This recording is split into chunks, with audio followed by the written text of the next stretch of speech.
Bonjour à tous et à toutes, c'est le début de l'année 2023, donc avant de démarrer cette vidéo, je vous présente mes meilleurs vœux pour cette nouvelle année, que ce soit au niveau de la santé, bien sûr, de votre bien-être, du mieux-être, de votre silhouette, si vous avez envie d'éliminer des kilos superflus, mais aussi que tous vos vœux les plus chers se réalisent sur le plan personnel ou professionnel. Comptez sur moi en tout cas pour être là en 2023 pour vous aider à atteindre vos objectifs minceur, santé et mieux-être. Alors aujourd'hui j'ai envie de vous parler d'un problème qui touche de nombreuses personnes, surtout quand on avance en âge, c'est l'arthrose. L'arthrose, ça peut être vraiment handicapant, c'est embêtant au quotidien parce que ça se manifeste sous la forme de douleurs qui peuvent empêcher un petit peu de bouger comme vous voulez.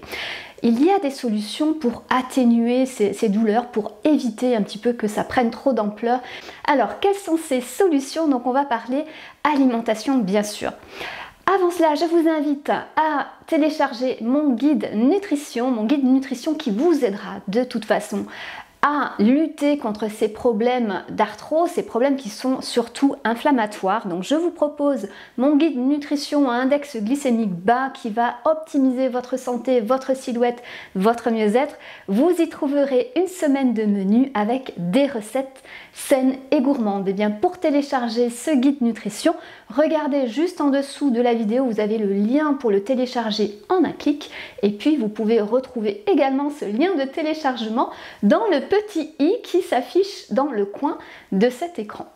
Voilà, alors l'arthrose c'est surtout un problème inflammatoire. Donc au niveau de l'alimentation, ce que vous devez retenir, c'est qu'il faut adopter surtout une alimentation anti-inflammatoire. Alors qu'est-ce que ça veut dire adopter une alimentation anti-inflammatoire? Ça veut dire que vous allez privilégier les aliments qui ont des effets anti-inflammatoires, donc surtout des aliments végétaux et puis des aliments non transformés, on va voir ça ensemble, et que vous devez limiter au maximum les aliments qui sont plutôt pro-inflammatoires, qui accentuent l'état inflammatoire dans l'organisme. Ce sont surtout tout ce qui est produits transformés industriels, ultra transformés, et puis tout ce qui est viande rouge, charcuterie, produits très salés, produits très gras, etc., etc.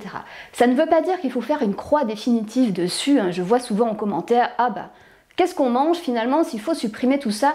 Je ne suis pas en train de vous dire qu'il faut supprimer ces aliments pro-inflammatoires. Je vous dis qu'il faut limiter votre consommation. Ça veut dire tout simplement qu'il faut être raisonnable, adopter une alimentation la plus équilibrée, la plus saine possible.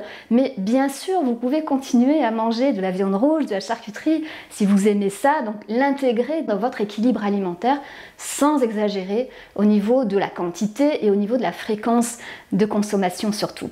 Alors, première chose à savoir, c'est que si vous avez actuellement des kilos en trop, un surpoids, peut-être même une obésité qui est présente, je vous invite à essayer d'éliminer ces kilos en trop. Pourquoi? Parce que les cellules graisseuses dans notre corps sécrètent des molécules pro-inflammatoires. Donc ça accentue l'état inflammatoire dans notre organisme. Donc si vous devez avant tout faire une chose, si vous avez des problèmes d'arthrose, eh bien c'est de réduire en fait votre excès de poids, d'une part pour réduire donc l'effet inflammatoire, et puis aussi si votre arthrose se trouve au niveau des articulations, au niveau des jambes, surtout au niveau des genoux, eh bien le fait d'éliminer des kilos en trop, ça va vraiment vous soulager parce qu'il y a moins de poids tout simplement sur vos genoux, sur vos jambes, et du coup ça vous permettra de retrouver davantage de mobilité, moins de douleur au niveau de la marche notamment, et en plus ça va être un cercle vertueux puisque plus vous allez pouvoir bouger, marcher, et plus vous allez pouvoir éliminer vos kilos en trop, réduire l'état inflammatoire, améliorer donc tous ces problèmes d'arthrose et de santé et de mieux-être en général. Donc perdre du poids, oui c'est important pour lutter contre l'état inflammatoire dans notre organisme. et donc améliorer donc ces problèmes de douleur de type arthrosique. Donc ne faites pas n'importe quoi par contre, c'est pour ça que je vous ai parlé de mon guide nutrition, parce que c'est à visée santé mais aussi minceur. Si vous me connaissez bien, vous savez que je prône une alimentation saine et gourmande, mais qui permet de retrouver sa silhouette, la silhouette peut-être de vos 30 ans, vos 35 ans, je ne sais pas trop où vous en êtes aujourd'hui, mais en tout cas ça peut vous permettre d'éliminer vos kilos en trop sereinement et efficacement sur le long terme. Donc retenez bien ça, pour réduire vos douleurs d'arthrose, il faut perdre vos kilos en trop, un maximum en tout cas. Deuxième chose, donc je vous ai dit qu'il fallait limiter les aliments pro-inflammatoires, c'est-à-dire ceux qui accentuent finalement les problèmes inflammatoires dans l'organisme. Donc je vous ai dit attention à la viande rouge. La viande rouge, ça va être 2 fois par semaine. La charcuterie, donc charcuterie grasse surtout, parce qu'en plus des acides gras un petit peu saturés, des acides gras de type oméga 6 qui accentuent l'état inflammatoire dans l'organisme, il y a également du sel, des additifs alimentaires qui ne font pas ménage, pas bon ménage avec votre santé, avec la santé de votre microbiote dans le ventre. Et vous savez que si le microbiote ne va pas bien, eh bien malheureusement vous allez avoir davantage d'inflammation dans votre intestin et par ricochet dans votre organisme.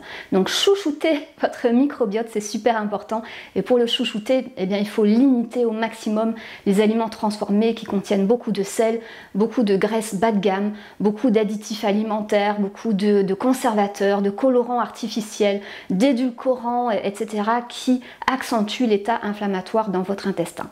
Donc attention à ça, donc viande rouge, charcuterie, sucre, bien sûr, tout ce qui est produits sucrés à limiter. Donc là encore, dans mon guide nutrition, vous allez apprendre à manger moins sucré, mais en conservant le côté sain et gourmand. Et puis, bien sûr, en fait, c'est au niveau de l'inflammation, c'est surtout au niveau des graisses qu'il faut faire attention. Il faut privilégier les acides gras de type oméga 3 au détriment des acides gras de type oméga 6. Donc, consommer suffisamment d'oméga 3. Alors, qu'est-ce qu'on fait pour consommer suffisamment d'oméga 3? Eh bien, vous allez tout simplement consommer les bonnes huiles, de l'huile de colza, de l'huile de cameline qui est très riche en oméga 3. Vous pouvez consommer des graines de chia, des graines de lin broyées ou mixées pour pouvoir vraiment assimiler les oméga 3 dans les graines de lin. Il faut qu'elles soient mixées ou au moins broyées. Vous pouvez manger bien sûr un poisson gras 1 fois par semaine, du saumon, du thon, du maquereau, voilà, les poissons bleus, ce qu'on appelle bleus, qui sont plus riches en oméga 3. Donc vous voyez que vous pouvez augmenter donc votre consommation d'oméga 3. Pensez aux noix de Grenoble aussi qui sont riches en oméga 3, et donc réduire votre consommation d'oméga 6, eh bien tout simplement c'est en mangeant moins de produits carnés, tout simplement, les fameuses viandes rouges encore, mais viandes globales, les charcuteries. Et puis limiter votre consommation d'huile d'arachide, d'huile de tournesol, d'huile de pépins de raisin qui sont assez riches en oméga 6. Alors, donc, vous voyez que finalement, pour lutter contre l'inflammation, contre l'état inflammatoire, c'est vraiment un choix d'aliments. On peut bien sûr augmenter sa consommation d'aliments anti-inflammatoires. Je vous invite à aller regarder une précédente vidéo. Donc, regardez dans le petit encore à nouveau en haut de cet écran. Je vous mets le lien vers cette vidéo où je parle vraiment de cette alimentation anti-inflammatoire, des aliments qu'on peut privilégier parce qu'il y en a plein. Et là, l'idée, c'est pas de vous faire une liste exhaustive de tous les aliments aux vertus anti-inflammatoires, mais retenez que globalement ce sont les produits végétaux de saison, voilà, les fruits et légumes frais, non transformés, dont il faut vraiment faire honneur au quotidien, donc mettre vraiment au menu midi et soir et matin si vous prenez un petit déjeuner. Ce qui peut aider aussi pour lutter contre l'arthrose, c'est l'ail. Pensez à intégrer de l'ail dans vos menus quotidiens parce que l'ail contient des composés soufrés qui vont aller protéger donc les articulations, et en protégeant l'articulation, ça va réduire les douleurs de type arthrosique.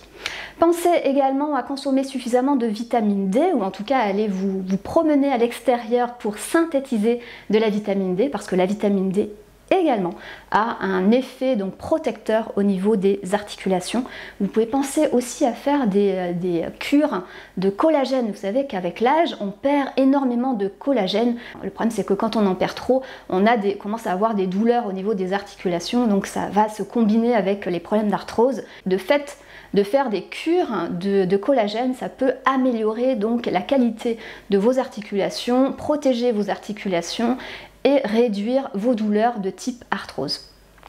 Donc voilà, vitamine D, ail, collagène, les bons acides gras, donc les bonnes graisses, consommez beaucoup d'oméga 3, limitez votre consommation d'aliments transformés, de produits animaux, ça va vraiment vous aider à réduire les douleurs d'arthrose. Et puis bien sûr, enfin, l'alimentation à index glycémique bas.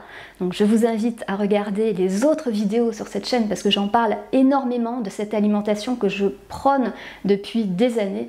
Pourquoi cette alimentation à index glycémique bas va protéger donc des douleurs contre l'arthrose? Eh bien c'est tout simplement parce qu'on réduit les sécrétions d'insuline dans l'organisme et l'insuline est une hormone pro-inflammatoire. Donc en réduisant les produits sucrés, les céréales blanches, les céréales raffinées et en augmentant votre consommation de produits à index glycémique bas, pain complet au levain, céréales complètes, légumineuses, légumes verts, eh bien vous allez réduire votre sécrétion d'insuline, donc réduire votre état inflammatoire dans l'organisme et du coup, c'est le corps qui fonctionne mieux, c'est le corps qui va mieux et le corps est beaucoup moins douloureux. Ça va vous permettre de marcher, d'éliminer vos kilos en trop. Donc vous voyez que finalement tout vient de notre alimentation et c'est pour ça que c'est vraiment important d'en prendre soin de notre alimentation, d'adopter l'alimentation la plus saine possible au quotidien. Voilà pour mes conseils pour réduire donc les problèmes d'arthrose dans l'organisme. Vous voyez, finalement, c'est vraiment des conseils de fond. Il n'y a pas quelque chose de miraculeux qui va du jour au lendemain réduire ces douleurs-là. C'est vraiment sur le fond en adoptant une alimentation la plus saine possible. Et c'est ce que je vous invite vraiment à réaliser au quotidien. Voilà pour mes conseils. N'oubliez pas de liker cette vidéo, de la partager avec vos amis, de la commenter. Donc si vous avez des questions, bien posez-les en commentaire, j'y répondrai avec grand plaisir. Et quant à nous, on se retrouve la semaine prochaine pour des nouveaux conseils nutrition, minceur et mieux-être.